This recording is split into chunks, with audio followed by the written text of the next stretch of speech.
अंजना जी, हम लोगों का दुख तो कम होने का नाम नहीं ले रहा है। अंजना जी, हम लोगों की हालत उस इंडिया गठबंधन के जैसे है कि जब हम भंडारे में जाते हैं तो खाना खत्म हो जाता है और बाहर निकलते हैं तो चप्पल गायब हो जाता है।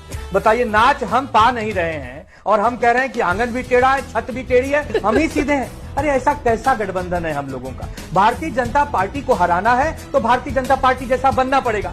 यूपी और बिहार में पिछले 35 सालों से 40 सालों से कांग्रेस का मुख्यमंत्री नहीं है। वहां के बच्चे अब गाना गा रहे हैं कि एक बार डायनासोर आ सकता है लेकिन कांग्रेस कब आएगा। ऐसी स्थिति में हमने उनको अपना बड़ा भाई बनाकर महाराष्ट्र में उनको साथ दिया और बदले में मुख्यमंत्री चेहरा घोषित करने को कहा तो भाग गए और खुद 16 पे निपट गए और हमें 20 पर आके रुका दिया। अंजना जी, आज बिहार में 61 सीट लड़के बिहार में 61 सीट लड़के 6 पाते हैं, ओवैसी जी बेचारे 5 पाते हैं। तो ओवैसी जी इनसे बढ़िया स्ट्राइक रेट दे रहे हैं ना। ओवैसी जी की पार्टी कब जन्म ली है? कांग्रेस पार्टी 150 साल पुराना होने जा रही है, देश की सबसे पुरानी आजादी के समय की पार्टी है। तो बताइए इसमें हम लोगों की क्या गलती है? हम लोगों ने तो राहुल जी को प्रधानमंत्री देखने का सपना देखा है। अभी तक तो प्राइम मिनिस्टर वेटिंग था, अब ससुरा बिहार में चीफ मिनिस्टर इन वेटिंग तेजस्वी को भी लाकर खड़ा कर दिए। हम लोगों का दुख काहे कम नहीं हो रहा है अंजना जी? हम लोग परेशान हैं। आज लालू जी हो चाहे हमारे राहुल जी हो, सब बातें कर रहे हैं और लालू जी तो कह रहे हैं, अगर मैं आप इजाजत दे 2 सेकंड तो मैं सबकी आवाज में कह दूं।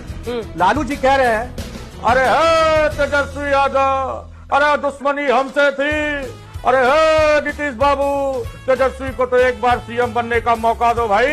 अरे ये जो भाजपाई है, अरे इनसे तो कोई जीत नहीं सकता नीतीश जी, लेकिन तेजस्वी ने क्या बिगाड़ा है? भतीजा ही तो है। सुधांशु बाबू, आपकी हमारी दुश्मनी बाद में देख लेंगे।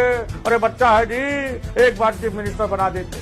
तो राहुल जी कह रहे हैं, भैया ये जो कांग्रेस पार्टी है भैया, ये गरीबों की पार्टी है। SIR हम करें, जागरूकता रैली हम करें और जाग जाते हैं भाजपाई। अरे हम जगाने निकले हैं कांग्रेसियों को और जाग जाते हैं भाजपाई। भैया इसमें कोई लोचा है, भैया इसमें हम हाइड्रोजन बम फोड़ देंगे।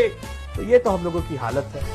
अब उसमें नीतीश जी कह रहे हैं अंजना जी, अरे भाई आप लोगों की सरकार है ना जी। अरे हम कह रहे हैं अब इधर उधर नहीं होंगे जी, जितना होना था हो लिए है जी। अब बिहार को एक नई दिशा देंगे अंजना जी। और एक बात और कह देते हैं, ये जो बच्चे हैं, ये बच्चों का काम नहीं है बिहार को चलाना। ये नीतीश कुमार और मोदी जी का गठबंधन है जो इनकी नैया पार लगा देगा। फिर उसमें तेजस्वी जी लास्ट में कह रहे हैं कि क्या कहे, एक बार बता देते कि पलटी मारेंगे, हम कुछ कहते क्या? अरे भतीजे हैं ना, जैसे रखते रहते, लेकिन इतना जख्म दिए कि 30 के नीचे ले आए। अरे हमें तो 30 के नीचे ले आए। वो डिप्टी सीएम जो बनने वाला था उसका खाता ही नहीं खोलने दिए, वो बेचारा शून्य पे अटक गया है। शून्य भाई सन्नाटा हुआ तो